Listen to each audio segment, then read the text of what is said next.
Hello everyone, welcome back to अनवस्थी video solution series. आज के वीडियो में हम लेवल 1 की क्वेश्चन 61 टू 70 डिस्कस करेंगे। Let's start from question 61। Question 61 हमें क्या बोल रहा है? Consider the reaction at 300 kelvin. हमारे पास यहाँ पर बेंजीन का कंबशन करा रहे हैं अपन, उसके लिए डेल्टा एच 3271 किलो जूल दिया गया है। बट ये जो डेल्टा एच दिया गया है ये हमारे पास फॉर 1 मोल बेंजीन के कंबशन के लिए है, for combustion of 1 mole benzene. For 1 mole C6H6 liquid के कंबशन के लिए जो डेल्टा एच हमारे पास होगा वही है, मेंशनड है। अपने को पूछा गया delta U for the combustion of 1.5 mole of benzene at 27 degree centigrade. 27 degree centigrade यानी 300 केल्विन ही है। तो सिमिलरली हमारे पास जो फॉर्मूला होता है delta H is equal to delta U plus delta N G R T. अब इस पर्टिकुलर रिएक्शन के लिए डेल्टा एन जी यदि अपने को निकालना है तो अपन डेल्टा एन जी में केवल गैसेस कंपोनेंट लेते हैं। यहाँ पर गैस है, ये लिक्विड है, तो 6 प्रोडक्ट में माइनस रिएक्टेंट साइड में गैस कंपोनेंट केवल O2 है, तो 615/2। इसको सॉल्व करेंगे तो हमारे पास ये हो जाएगा -3/2। ठीक, तो अपने पास डेल्टा यू यदि अपने को निकालना है तो डेल्टा एच अपन पहले पुट कर देते हैं। तो यहाँ पे 3271 किलो जूल में डेल्टा एच हो गया। डेल्टा यू अपने को कैलकुलेट करना है, डेल्टा एन जी की जगह अपन -3/2 पुट कर देते हैं। ठीक है, इसी के साथ आर की वैल्यू यदि अपने को जूल की यूनिट्स में लेना है तो 8.314, टेम्परेचर केल्विन में होगा 300 केल्विन। अब यहाँ पर ये जो वैल्यू दी गई है ये वैल्यू हमारे पास आ रही है जूल में, और यहाँ पर जो वैल्यू दी गई है वो किस में लिए, किलो जूल में। तो इसे भी अपने को क्या करना पड़ेगा, किलो जूल में कन्वर्ट करना पड़ेगा। तो किलो जूल में कन्वर्ट करने के लिए इस एंटिटी को अपन किससे मल्टीप्लाई कर देते हैं, 1/1000 से, या 1000 से डिवाइड कर देते हैं। अब ये जो एंटिटी है ये हमारे पास इन किलो जूल आ जाएगी। यहाँ से जो डेल्टा यू कैलकुलेट होकर आएगा वो हमारे पास होगा for 1 mole combustion of C6H6 liquid. ये वैल्यू कैलकुलेट होकर आ रही है 3267.25 किलो जूल। बट ये जो डेल्टा यू है फॉर 1 मोल C6H6, बट अपने को पूछा किसके लिए गया है, 1.5 मोल के लिए। तो फॉर 1.5 मोल डेल्टा यू हमारे पास हो जाएगा 1 मोल के लिए जो दिया गया है उसको 1.5 से मल्टीप्लाई कर देंगे।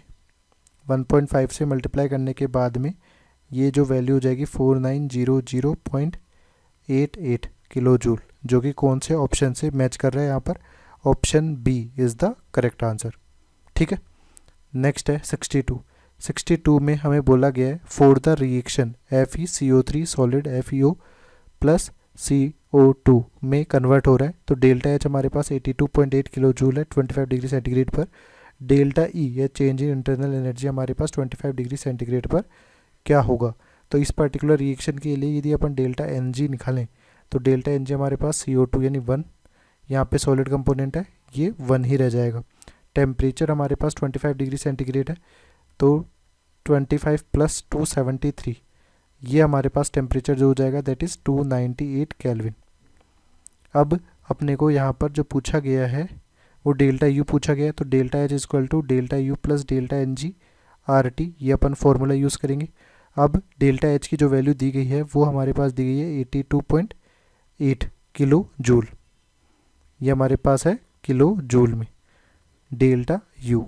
अब डेल्टा एन जी हमारे पास यहाँ पर 1 है, आर की वैल्यू अपन यहाँ पर पुट करें तो 8.314 इंटू टेम्परेचर 298 केल्विन है। बट ये जो वैल्यू है ये हमारे पास किस में आएगी, जूल में।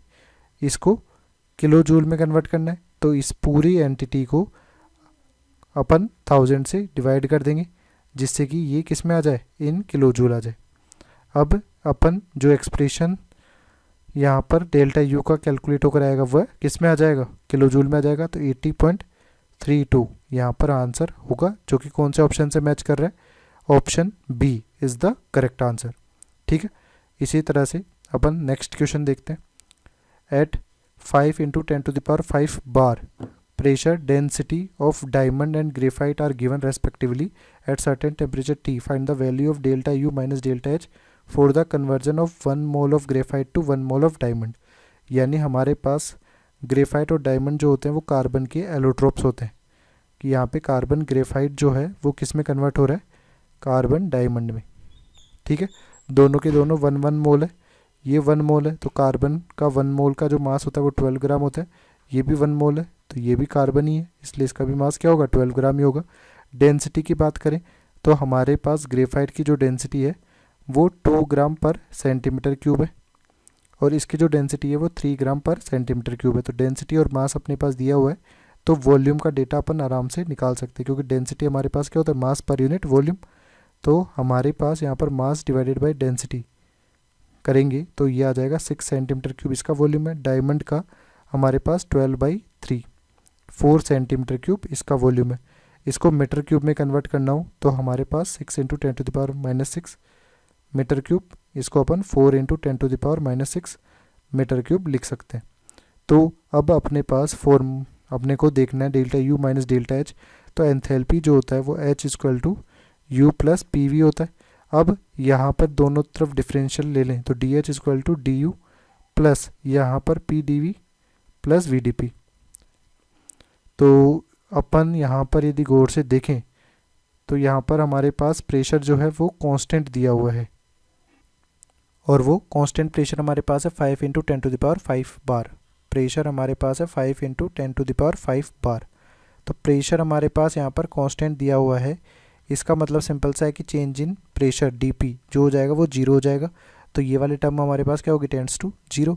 दोनों तरफ अपन इंटीग्रेशन कर देंगे तो इंटीग्रेशन करने पर हमारे पास डेल्टा H = आ जाएगा delta U + P delta V।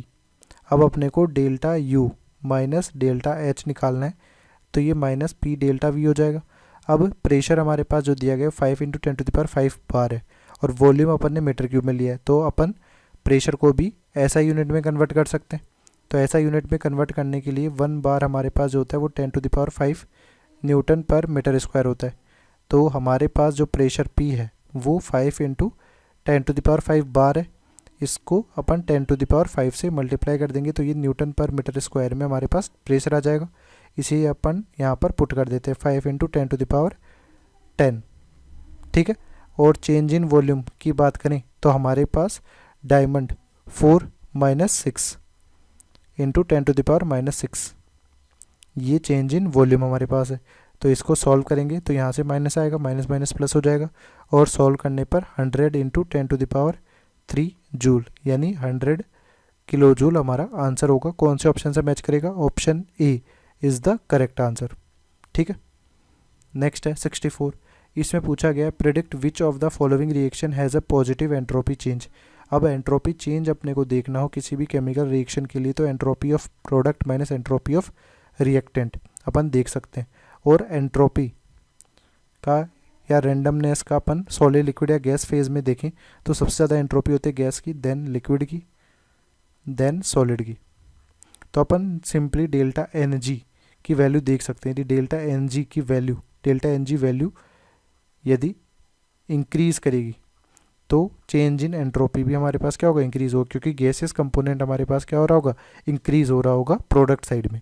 अब यहाँ पर यदि अपन देखें तो यहाँ पर हमारे पास डेल्टा Ng की तो बात होगी नहीं, बट सॉलिड और एक्वस दिया गया तो प्रोडक्ट साइड में डेल्टा S अपन यदि प्रोडक्ट की एंट्रोपी माइनस रिएक्टेंट की एंट्रोपी देखें तो प्रोडक्ट की एंट्रोपी लेस है कंपेयर टू रिएक्टेंट, तो इससे जो वैल्यू आएगी वो हमारे पास नेगेटिव में आ जाएगी।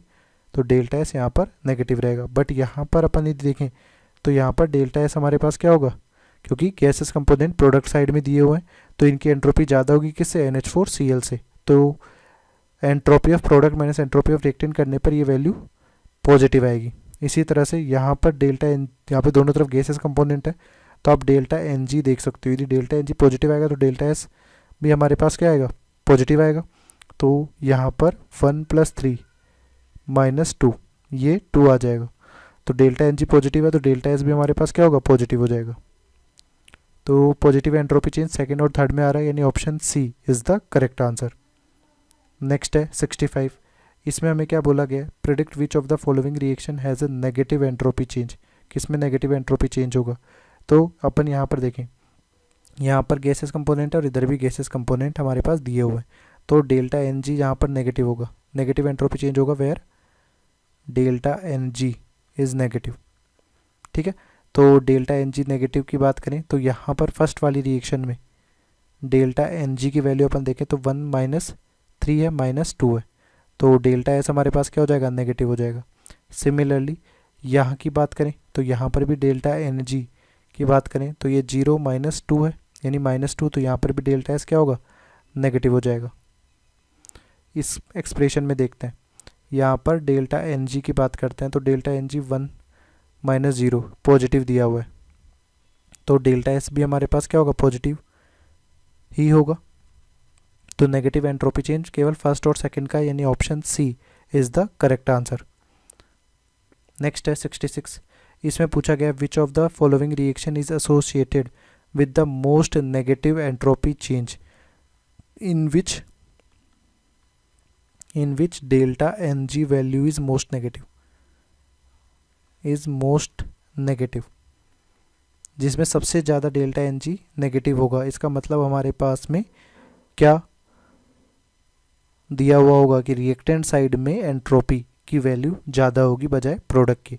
तो अपन फर्स्ट वाली रिएक्शन में देखते हैं। फर्स्ट वाली रिएक्शन में डेल्टा Ng की वैल्यू देखें तो 2 माइनस 2 प्लस 1, तो यहाँ पर -1 आएगा। बी वाली रिएक्शन में डेल्टा Ng की बात करें तो 1 माइनस 1 प्लस 1, ये हमारे पास -1 आ जाएगा। सी वाली रिएक्शन में देखें तो ये डेल्टा Ng की वैल्यू हमारे पास आएगी 1 माइनस 1 0। डी वाली रिएक्शन में यदि अपन देखें तो डेल्टा Ng C6H6 लिक्विड से का तो 0 कंसिडर करेंगे क्योंकि गैस ओनली कंपोनेंट है, -3, तो -3 हाईएस्ट डेल्टा Ng नेगेटिव यहाँ पर आ रहा है, तो delta S negative, most negative यहाँ पर होगा। तो कौन सा ऑप्शन हमारा करेक्ट आंसर है यहाँ पर, option D is the correct answer. Next है 67। 67 में हमें क्या बोला गया है, when 2 moles of an ideal gas whose CPM is 5R/2 heated from 300 Kelvin to 600 Kelvin at constant pressure, the change in entropy of the gas। तो delta S system का formula यदि अपन लगाएं, जबकि यहाँ पे टेम्परेचर चेंज हो रहा है कांस्टेंट प्रेशर पर, तो इसमें फॉर्मूला अपन यूज़ कर सकते हैं NCPM ln T2/T1 plus NR ln P1/P2। अब कांस्टेंट प्रेशर है, एट कांस्टेंट प्रेशर P1 और P2 दोनों के दोनों बराबर होंगी, तो P1 और P2 बराबर होंगे तो ln1 0 के बराबर होता है, तो ये टेंड्स टू 0 हो जाएगा। तो यहाँ पर वैल्यू अपन रखें तो 2 मोल्स है, CPM की वैल्यू 5R/2 ln T2 हमारे पास 600/300 दिया हुआ है, तो ये हो जाएगा 5R ln 2। तो कौन सा ऑप्शन हमारे पास करेक्ट आंसर होगा, option C is the correct answer. Next है 68, इसे बोला गया which of the following expression for an irreversible process, जो कि हमारे पास यहाँ पर करेक्ट हो जाएगा। तो इस एक्सप्रेशन को प्रूफ करने के लिए अपन एक क्लोसियस इनइक्वालिटी का यूज़ कर सकते हैं। यहाँ पर क्लोसियस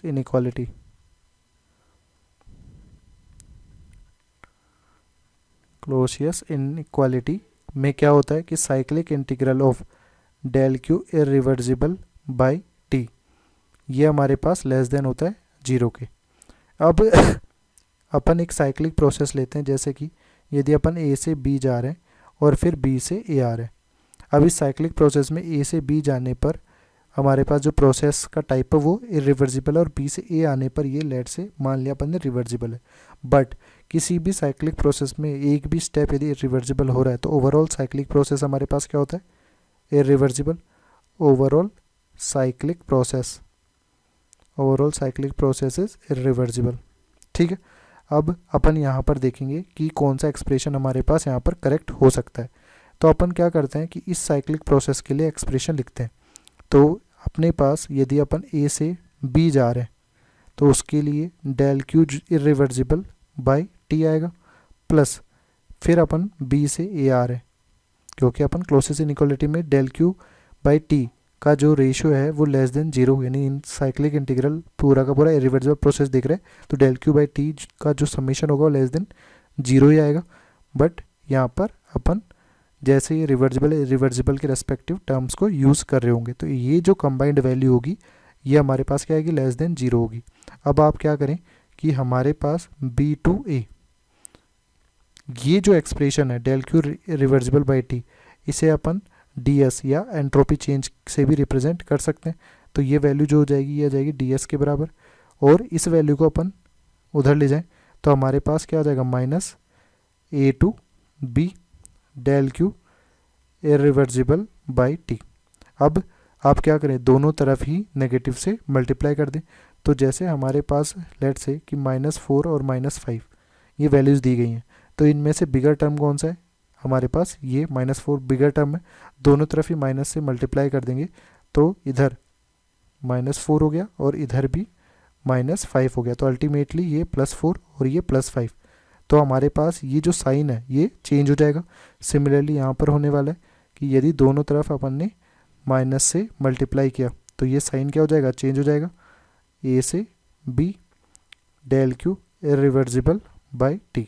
ठीक है, अब यहाँ पे जो माइनस साइन है इस माइनस साइन को अंदर लेके आना चाहते हैं तो ये लिमिट चेंज कर सकते हैं अपन। तो हमारे पास क्या हो जाएगा यहाँ पर बी से ए की जगह ए से बी, और ये डी एस ये हमारे पास हो जाएगा ए से B del Q irreversible by T. तो अपन यहाँ पर प्रूफ कर चुके हैं कि ए से बी प्रोसेस में जो change in entropy D S होगा वो ग्रेटर देन होगा del Q irreversible by T. तो इरिवर्सिबल प्रोसेस के लिए अपने पास डेल क्यू इरिवर्सिबल यदि ले लें तो कौन सा ऑप्शन यहाँ पर करेक्ट आंसर हो जाएगा, option A is the correct answer. ठीक है, नेक्स्ट है which of the following expression is known as Clausius inequality. Clausius inequality जैसे कि अपन ने अबव क्वेश्चन में यूज़ किया है, del Q irreversible by T less than हमारे पास क्या होता है, 0 होता है। तो option A is the correct answer. Next है 70, in problem 65 calculate delta S gas if process is carried out at constant volume. Constant volume पे यदि हो रहा है तो डेल्टा एस का जो फॉर्मूला यूज़ करेंगे वो अपन n C V M L N T two upon T one plus n R L N V two upon V one. Constant volume है तो वी वन और वी टू दोनों बराबर होंगे, तो एल एन वन हमारे पास 0 हो जाएगा और ये टेंड्स टू ये हो गया। अब जो प्रॉब्लम 65 हमारे पास है उसमें सी पी एम हमारे पास दिया गया 5r/2, but C P M जो होता है वो सी वी एम प्लस आर होता है 5r/2। तो यहाँ पे सी वी एम जो हो जाएगा वो हमारे पास आ जाएगा 3r/2। तो यहाँ पर n 2 मोल्स था, 3r/2। टेम्परेचर वही चेंज हो रहा है, एल एन 600/300।